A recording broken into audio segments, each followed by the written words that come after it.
Well, good afternoon, everyone.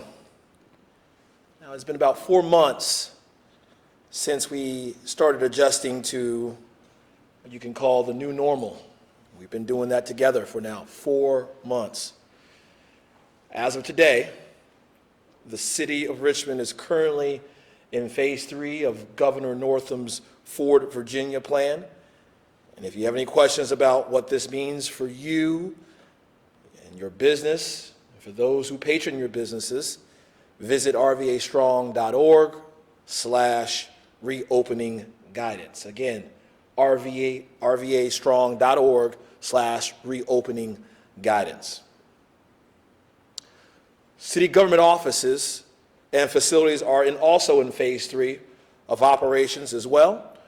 You can learn more about how to safely receive city services at richmondgov.com/COVID-19. Again, richmondgov.com/COVID-19. That site, you'll be able to find an updated list of city services and operations as of this time in this current phase. As of this morning, the City of Richmond Health District is reporting 2,643 cases, positive cases, in the City of Richmond regarding COVID-19. And there have been 28 positive cases in the City of Richmond's workforce as well. 35 Richmonders have unfortunately lost their life due to COVID-19, the coronavirus, here in our great city. And at this time, I'd like to ask for a moment of silence in memoriam of those who we've lost.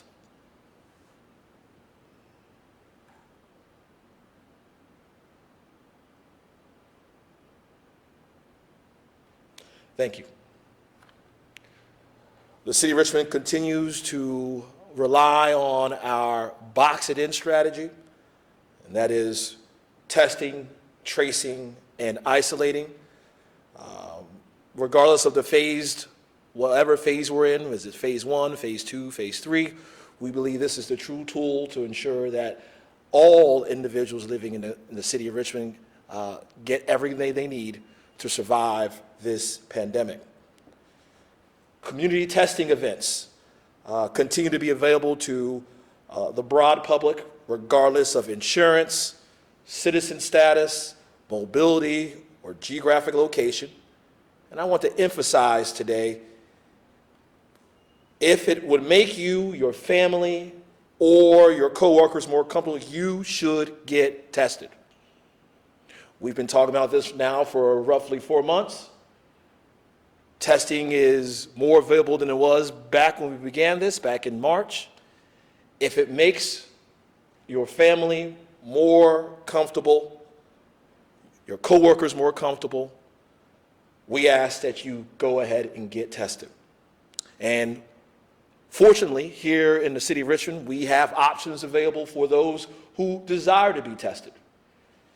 Tomorrow, July 23rd, we will have testing available at the Randolph Community Center from 4 to 6 p.m. Saturday, July 25th, that testing will be available at Fairfield Middle School, not from 9 to 11 a.m. And there are many other testing options available in the Richmond area. Again, visit rvastrong.org/testing to learn more about free and low-cost testing options in our area. Additionally, you can call the Richmond City Health District hotline, 804-205-3501, to learn more and to register for future testing events. As I stated in the past, you shouldn't avoid getting tested because you wouldn't know what to do about a positive diagnosis. Those who test positive at community testing events coordinated by the Richmond City Health District will benefit from a safety net of primary care providers, a safety net of support if you are underinsured or uninsured, and supported isolation as well if you need that to survive the pandemic. If you test positive, we'll be there to support you along the way. I know that Dr. Avula and his team are devoted to ensuring that those who need us the most get everything that they need. Dr. Avula today has an update on the city's health status as well. I'm going to ask him to come forward and provide that update. Dr. Avula. Thank you, Mayor Stoney. Good afternoon, everybody. You probably all have seen the headlines from around the state that Virginia is experiencing a significant surge in cases right now. Much of that is really being driven by the case counts in the eastern part of the state. But we are also seeing an uptick here in Richmond. You know, when we spoke maybe a couple weeks ago, we were on average seeing about 15 cases a day. And over the last 2 weeks, that's up around 25 new cases a day. So we are experiencing more cases right here in the city of Richmond. The good news is that we have not yet seen any uptick in hospitalizations or deaths. Hospitalizations are flat, and our last death in the city continues to be back in over a month now, June 19th. A little bit more good news. The CDC has recently updated their recommendations around how frequently or if you should get tested after you've already tested positive. It used to be that the recommendation was to have at least 2 negative tests before you could be considered cleared from an infection. And what the CDC has found through just a number of different studies is that people can actually continue to have virus in their nasal passageways for really extended periods of time. And so there have been many situations where people have continued to test positive for 3 and 4 weeks out. Now, that does not mean that they are infectious for that period of time. The longest that anyone has been found to be infectious has been 10 days after the onset of symptoms. And so when we make a recommendation to somebody who's tested positive to isolate for 10 days, that is the reasoning for that. We really hope that people who do test positive will continue to stay at home and avoid contact with anyone for that isolation period. But once you've hit that 10-day mark and you've had a complete resolution of respiratory symptoms and no longer have fevers, you can be cleared. You don't need to go back and get tested. Now, that is new guidance from the CDC. There probably are still organizational policies, employers who may require a test, and so we will be actively working with employers to share the new guidance with them and to have them update their policies so that isn't a reason for folks not to go back to work. Some other good news, there's been this question of if I've had COVID, does that offer me any protection? Do I have circulating antibodies that keep me from getting it again? And to date, we have not been able to identify anybody who has been legitimately reinfected with COVID-19. So the CDC has now updated their recommendation that once you're infected, you can be considered protected for at least 90 days from that time of infection. So that's encouraging news.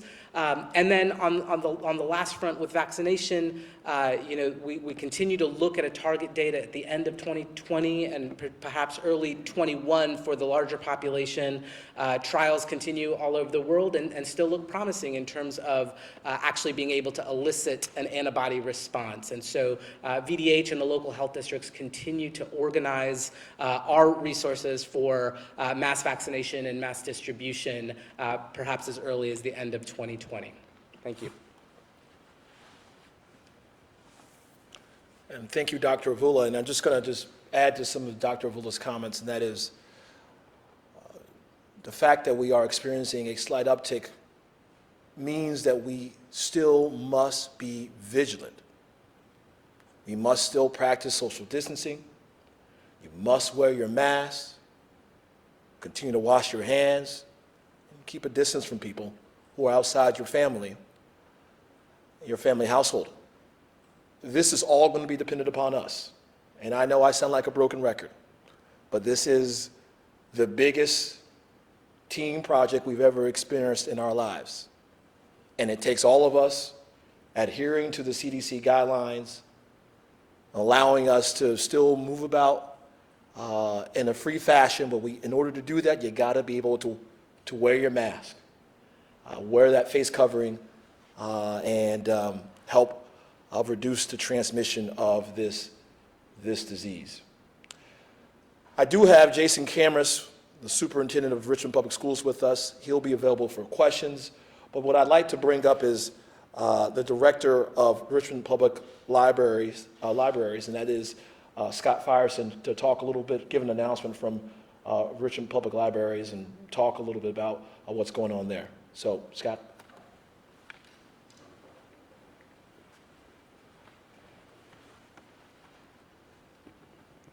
Good afternoon, everyone. Again, I'm Scott Firestein. I'm the director of Richmond Public Library. I need to let you all know that we've been running library services remotely since we started phase 2. That has been through curbside services, so patrons may connect with library services through the rva.library website. You can reserve electronic books and other resources that way, and we've been delivering them to the curb. When we moved to phase 3, we began to open our libraries for access to the general public with all of the standard PPE and mitigation, COVID mitigation procedures in place. We opened on July 6th. It's been going pretty well. We've seen about 25% of attendance and usage of the library during that time. But recently, we've had some staff have confirmed exposures to COVID-19. So with an abundance of caution, what we've done is we've closed those locations at Hull Street and North Avenue and had the staff get tested. So far, all of those tests have been coming back negative, and we will keep those locations closed for at least the next 2 weeks until we confirm that everything is cleaned and safe, and we'll definitely get all that done. The next step in our protocol will be, we're going to take a downshift, so we're going to shift back to curbside service and close our open spaces because of those concerns. So that's where we're at right now. I just have come back from our Library Board of Trustees, and we've made that determination.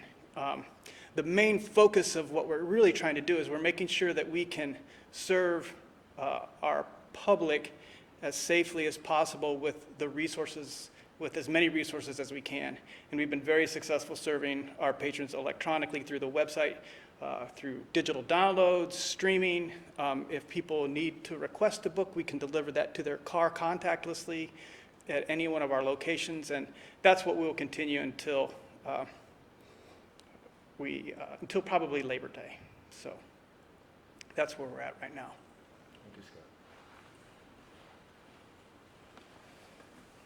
All right, we'll take some questions. And Dr. Avula, Dr. last week you mentioned that the city is seeing a slight uptick. I know you mentioned that we're seeing 15 cases, 25 cases. Is the city still going on that uptick? Yeah, from last week to this week, it's a little more flat. I want to be patient with that because one of the things we've also seen is a delay in test results. So, earlier this month, we were seeing standardly a 2 to 3 day turnaround time for whatever reason, and I think it's largely due to the surging disease across the country.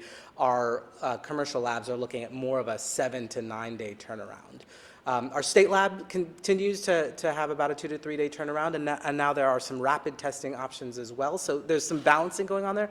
But all that to say that I'd like to see next week's data before we can look at this week's data as a real source of reassurance. Brad, can you tell us what the percent positivity rate is? So the percent positivity right now in the city of Richmond is 7.4%. At the state, it's 7.9%, and that has been increasing as well. So, at this time last week, we were in the low to mid 6s. Can you differentiate how it's determined whether a test goes to the state lab or a national lab? Because that's that vast difference in terms. Yeah, that's right. So there's not necessarily so the question was, how do we decide whether a lab goes to the state lab or to a commercial lab. So most testing that is done in the private sector, so whether you go to a primary care physician or to a retail pharmacy chain, a lot of that testing will go out to commercial labs. If the testing is being conducted by the health department or as part of a health department investigation, that will likely be routed through the state lab. And then there's some flex in there depending on what's happening. So if we're doing a mass testing like the National Guard has been for much of the last 3 months, they may have a separate contract with a smaller local commercial lab. So that's the basic answer, but there's some flex in there. Rachel? Dr. Avula, there's been a conversation everywhere about the reopening of schools and whether now is really the time or not. RPS made the decision, Chesterfield has made the decision. Where are you at when you're speaking to parents and the decision to go virtual? Yeah, so the question is, reopening schools has obviously been a huge topic of conversation, and what am I telling parents and what information am I sharing with people around that decision?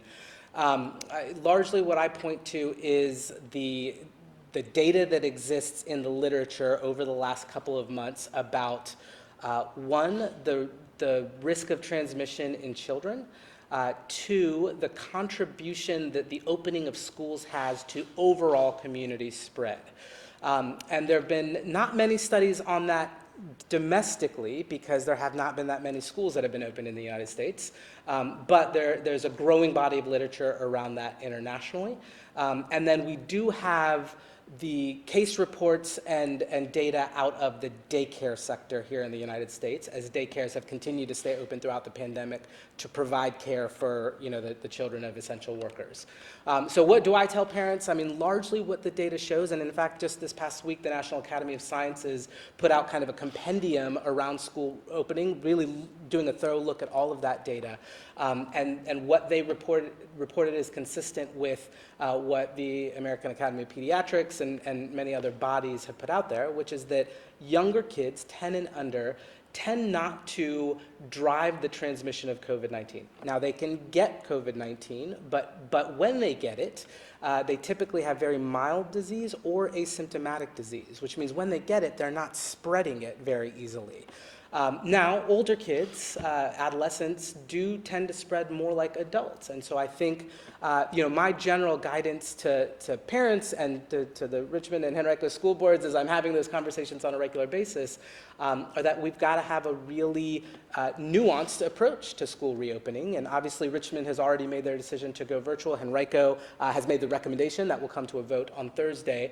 But the nuance is in, what age is your child, what dynamics exist for the number of kids, their ability to adhere to social distancing guidelines, but ultimately that we've got to balance the health of children and the health of teachers, because teachers are clearly the ones who are in the highest risk scenario, largely because of age and potential underlying conditions. So I don't think there's a clear playbook for any school system. I also think the context of your community is really important. As I told the Richmond School Board 2 weeks ago, we wouldn't even be having this conversation if we were in Texas or Arizona right now because of what's happening in terms of community case counts. And 2 weeks ago, we weren't seeing the surge that we are now in Central Virginia and throughout the state of Virginia. So I do think that some combination option of in-person and virtual still makes sense. I think there are ways to do in-person safely, but I also absolutely understand that you've got to look and listen. I think one of the things that the Richmond leadership did really well is that they listened to their families, they listened to their teachers, and used that to drive their decision making. And I don't think there's any better way for government to operate than to really listen to the people that we're here to serve. Joanna, do you have a question? Thanks for asking. I was curious to hear more about the library, what had happened there, and just how are we going to gauge if it's once again safe to reopen when Labor Day does come around, considering there was some infections first. So we didn't have any infections. We had staff members who were exposed to proximal and confirmed cases of COVID. So we had no infections in the library, and we don't have anybody who's tested positive yet. We closed to make sure that we didn't have any further risk. So with that, so far, that's been fine. So what we're doing is we're cleaning. We're waiting for those test results to come back, and we're going to return to what was working for us prior to opening up our doors. In terms of like a metric of how we would reopen, it's a dynamic situation, so we have to respond dynamically. I'm hopeful that in 6 weeks we're going to see better data and science, and that will inform that decision and guide us into how we take place. I mean, we really want to be open because we want to be able to support school children. That is one of our primary focuses because we have a lot of families who are now schooling at home, and they're using our resources, and we need to be a strong partner in that. So we can continue to do that, operating in the mode we're in. And I know that we can deliver 90% of our services through curbside. If you have a question, you can chat it to us, you can email it to us, you can call us. We are here to help, but we definitely want to do that safely, and we want to ensure it's safe for everyone in our spaces. So that's kind of how we're going to work from it. I hope that answered your question. Thank you so much. Okay, all right. Brad, I guess my question could be for either Mayor Stoney or Dr. Avula, but pertaining to mask wearing, how do you feel that people are doing in terms of responding to the government mandate of wearing masks indoors? And do you think that we need more firm repercussions for not wearing them? You know, I think Richmonders have done a good job. You know, we were one of the first localities to request the governor to mandate mask wearing, face coverings, particularly in public spaces, businesses, restaurants, public buildings. I think for the most part, we're doing a good job. However, just anecdotally, I've heard that in some places that is not happening. And obviously that is of concern to not only me, probably a concern to Dr. Avula as well, because when you do not wear a mask, it's first disrespectful to the person who is in proximity to you, and it could potentially lead to the transmission of this disease. And I think everybody in the city has been working towards reducing that transmission so we can at least have a modicum of normalcy in our lives. No, we will not go back to the way things were prior to the pandemic striking the city of Richmond. However, we can have a little bit more freedom in our lives if we adhere to the guidelines like the face covering. And I think the governor will obviously do what's necessary to enforce this. I know Dr. Avula's team is doing that as well. I've heard about the instances in the Tidewater area, Hampton Roads, where that enforcement is being stepped up. And I think it's necessary because this is a public health crisis that we're in. And it's just not about you, right? This is about everyone. And you may not know you have the disease because you might be asymptomatic. And you could go walking into a restaurant, and if the restaurant's not enforcing the mandate and then you're not wearing a mask, then we could have more infections that we're dealing with. And all it takes is one person. So I don't know if Dr. Avula wanted to add to that or.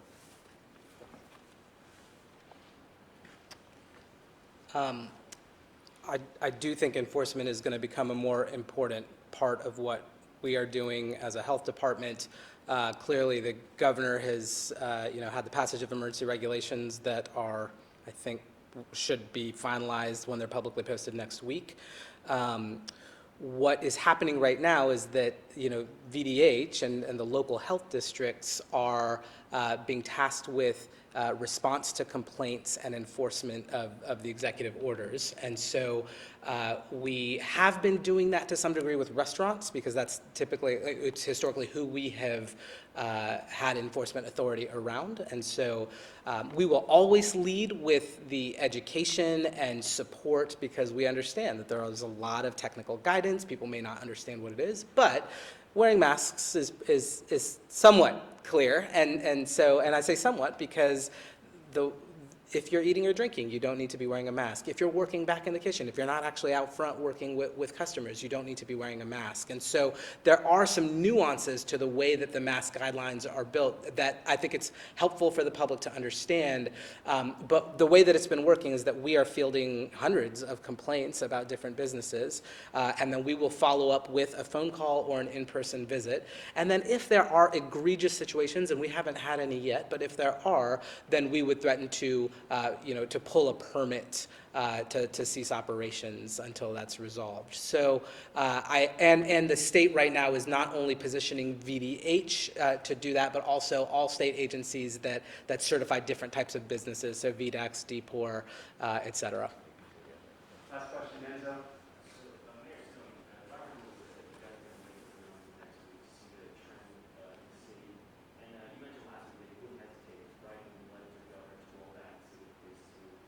Should that ever happen, and we were to go back to phase two, what would that look like? Would it just be exactly like phase two, or phase two modification or so?